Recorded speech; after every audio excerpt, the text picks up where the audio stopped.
在 KL 应该不多人不知道 Bukit Jalil 这个地方吧？就是 Blackpink 啊、Ed Sheeran 啊，还是周杰伦在这里开演唱会，把这里塞车塞到怀疑人生的国家体育馆，还是那个超级大的 Pavilion Bukit Jalil 呢？没有错啦，这些都是 Bukit Jalil。但在过去这几年啊，这个地方经历了一个天翻地覆的变化，从一个纯粹的体育城变成现在大家口中宜居又高档的 township 之一了。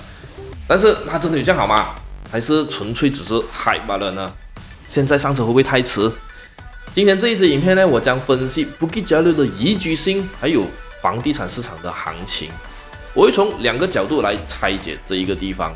第一，如果你是买来自己住 home buyer。OK， 它到底香在哪里？第二，如果你是投资者 investor， 这个地方还有水钱吗？潜能到底在哪里？影片的最后呢，我会给你一个总结，到底 Bukit Jalil 是真香还是陷阱？所以还没有订阅这个频道的朋友们呢，现在就赶快订阅，然后我们就马上开始。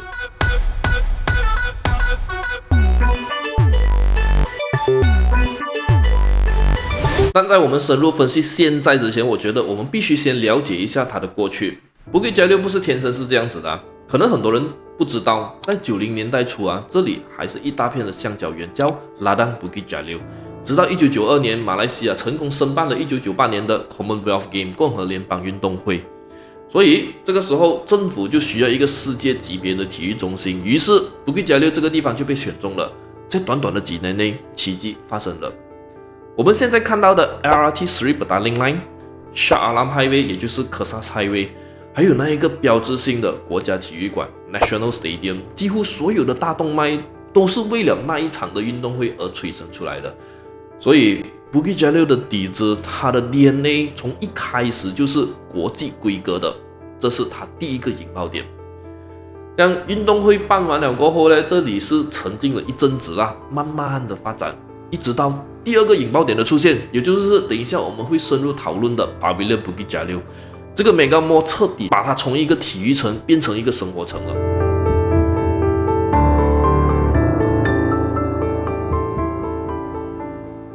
OK， 了解了历史，我们来看看现在为什么我个人都觉得 Bukit Jalil 是一个很棒的居住点呢？它不是碰巧变好的，它是被规划出来的。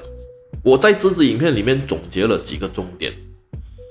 第一点，那个绿肺和休闲真的没话说。你很难想象啊，在 KL 这一个 sexy 森林里面，竟然还有一个80英亩大的公园，就是 Bukit Jalil Recreation Park。我很多住在那里的朋友，傍晚或者是周末的时候，都会带孩子啊、带狗狗去那边放电、走走跑跑。这个 lifestyle 其实在 KL 市中心来讲是很少的。然后 KL Sports City 除了看演唱会，那里的 Axiata Arena、国家体育馆、水上中心，各种设施都是世界级别的。你喜欢游泳的话，这里就是你的天堂咯。但当然啦，我们飞一点点，缺点就是event day 的交通咯，这个你必须要接受啦，因为这就是 vibrancy 所带来的代价。第二点，那个 game changer Pavilion Bukit Jalil。老实说啊，在 Pavilion Bukit Jalil 还没有开之前啊，Bukit Jalil 算是旺的，但感觉总是少了一个中心点。所以在2021年底，这个 Mega Mall 一开，一切都不同了。它不只是一个商场，它可以讲是整个 Southern KL 的商业锚点 （Commercial Anchor）。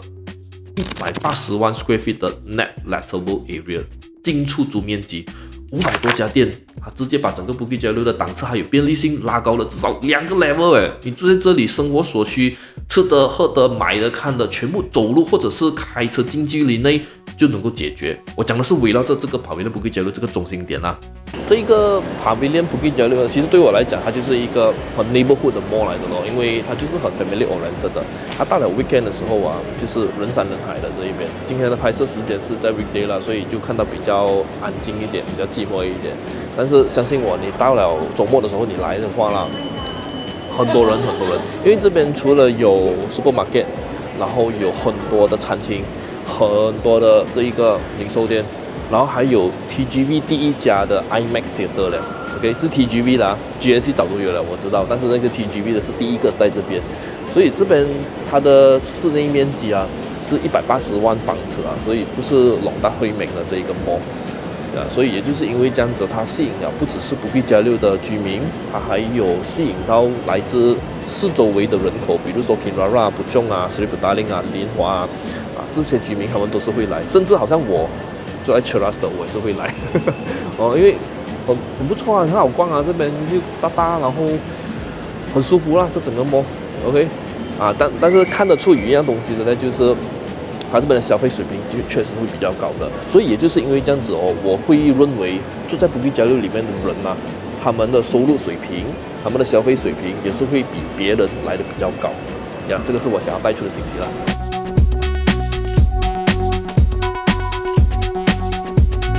OK， 第3点，大脑的中心，教育和科技。一个地方要旺啊，它不能够只是靠吃喝玩乐罢了，它必须要有人，要有人口嘛，而且是要对的人呐。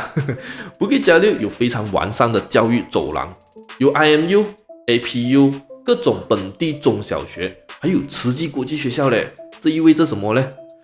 意味着这里有一批很稳定、高素质的人口，学生、教授、家庭。更重要的就是这里有 Technology Park Malaysia、TPM、Astro、Mimos 这些大公司都在这里附近。据说这个 Technology Park 养活了超过3000家大大小小的科技公司，这些都是高收入、高技术的精灵工作精灵我用精灵，不是白领，不是蓝领，他们就是 Bukit Jalil 房产最坚实的租客还有买家基础了。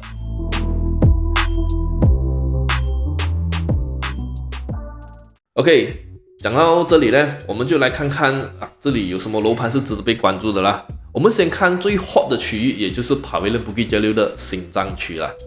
如果你追求的是极致便利，你就是一下楼就是要能够走到 Pavilion 的，那你肯定就是看 Bukit Jalil City 这个城中城啊。这个区的明星项目也是 Pavilion Bukit Jalil 发展蓝图的最后一块拼图，就是这一个 Park Green Residence。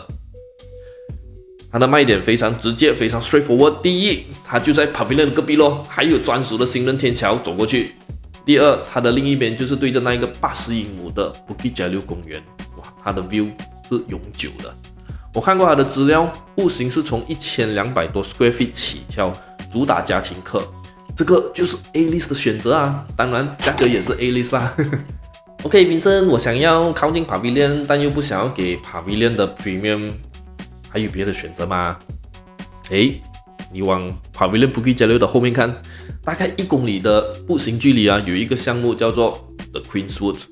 这个项目我觉得很有意思的，因为它是非 Mountain 项目里面最靠近 Pavilion 的之一。我讲的是目前正在售卖着的新楼盘项目啊。我看它的户型也是偏向中或者是大家庭的，而且它性价比很高。最吸引人的就是它有些单位也是面向高尔夫球场还有公园的那个 view 真的是无敌。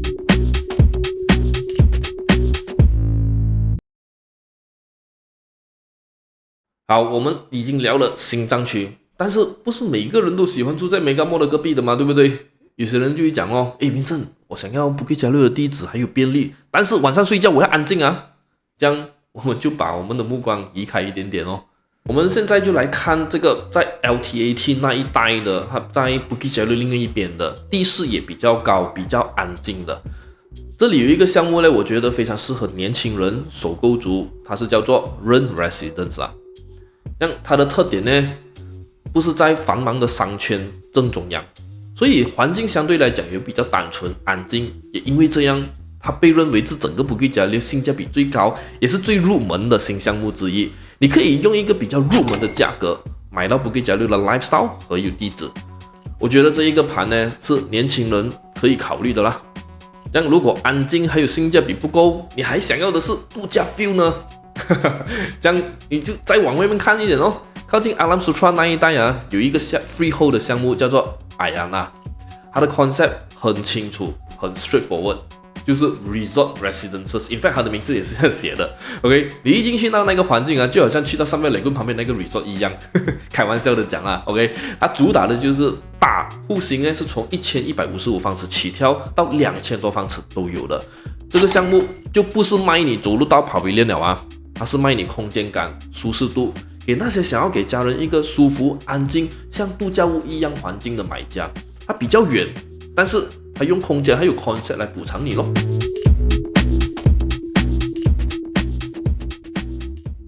OK， 自住的我们聊完了，现在我们讲钱啦。Vincent， 我是投资者嘞，Bukit Jalil还能够进场咩？这里就是大家最 confused 的地方咯。OK， 我直接拿报告的数据来跟你讲。很多人对 Bukit Jalil 的第一个印象是什么？你应该猜到了啦 ，oversupply 啦。这样他们有错吗？没有的。OK， 因为在报告里面呢，他们是有讲到，单是2018年到2022年有超过1万个新单位完工，这个量其实是挺大的。因为供量大，竞争激烈，导致 Bukit Jalil 的 capital appreciation 也就是买卖的价钱，在这几年是 stagnant 的。你想要今天买，2年后赚30%丢出去，在 Bukit Jalil 是有一点挑战OK， 而且还要看是哪一个楼盘哦。但是重点来了Bukit Jalil 的 oversupply 呢，我觉得是一个假象啦。为什么我这样讲呢 ？OK， 你们看它的 rental market 报告里面显示Bukit Jalil 的 condo vacancy rate 空置率竟然低过1%，low than 1% guys。这是什么概念？就是说100间家99间有人要租咯，你的家一空出来，短时间内是有人要租了的。为什么？还记得前面我们讲到了吗 ？APU IMU 那些大学生 ，Technology Park 科技员工，还有喜欢住在 Bukit Jalil 的 lifestyle 的人这些租客池太深太稳了，所以在 Bukit Jalil 投资的玩法，它不是炒楼价，不是 flipping， 而是收租金 rental yield。报告里面很清楚，这里的租金回报率 rental yield 常年稳定在 5% 左右。其实，在现在这个年代能够有 5% rental yield 的低点Bukit Jalil 绝对是 top 3的。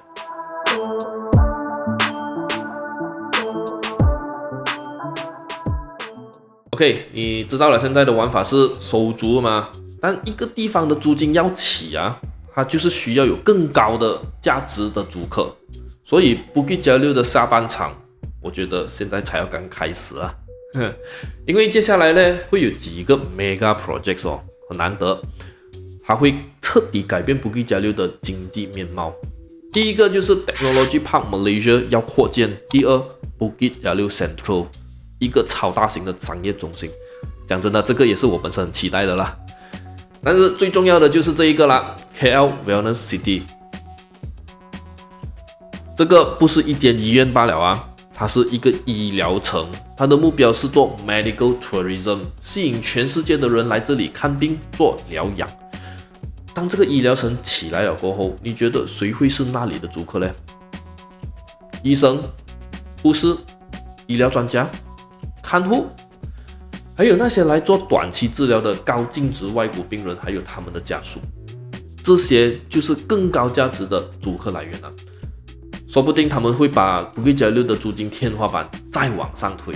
而我发现呢，就有一个项目，就是长在这一个 KL Wellness City 里面的，它叫做 The Vivids， 它是 KL Wellness City 总体规划的一部分。我看它的户型是很多都是小户型来的，1000方尺以下。所以这一个投资逻辑就非常清楚了。你买一个小单位租给谁？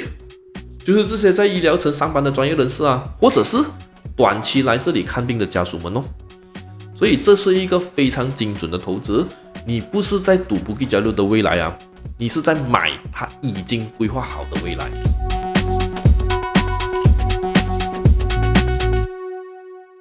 我们来简单做个总结如果你是买来自己住的 home buyer，OK，yes， 100% 的 yes， 它的宜居性是 A 加等级的。你有公园，有 mega mall， 有学校，有 LRT， 有 highway， 忘了还有高尔夫球场OK， 但是你要牺牲的就是钱OK， 还有交通 event day 的时候罢了啦。这样，如果你是喜欢安静，就选 Ayana 或者是 Run Residence。如果你想要 vibrancy 要便利的 Park Green Residence 或者是 The Greenswoods。如果你是投资者 investor yes， 但你必须要玩对游戏不要只是想着短期的买卖。这里的 game 是 cash flow 现金流，5% 的租金回报，低过1% 的空置率，这是你最强的安全网。而它的未来就是 KL Wellness City 还有 Technology Park Malaysia。如果你看好这两个医疗城还有科技的爆发点的话呢，那像 Vivid 这个子项目就是你精准的切入点了。Bukit Jalil 不是 hype， 它是有基本面在支撑着的。最后就是你对 Bukit Jalil 还有什么其他的看法吗？你觉得它是 overrated 还是 underrated 呢？欢迎在下面留言，我们来吹水一下啦。那如果你对今天这一支视频里面提到的任何一个项目，无论是 Park Green、Queenswoods、Ren、Ayana 还是 The Vivid 有兴趣的话，想要了解更加多内幕或者是配套，你知道的咯，赶紧来找我Vincent Dai，我的联系方式已经在下面了，在 description 里面。OK，so 感谢收看。如果觉得这一支影片有意思的话，记得帮我按赞、分享出去，记得 subscribe 我的 YouTube channel， 还有 like 我的 Facebook page。我们下一个影片再见了，拜。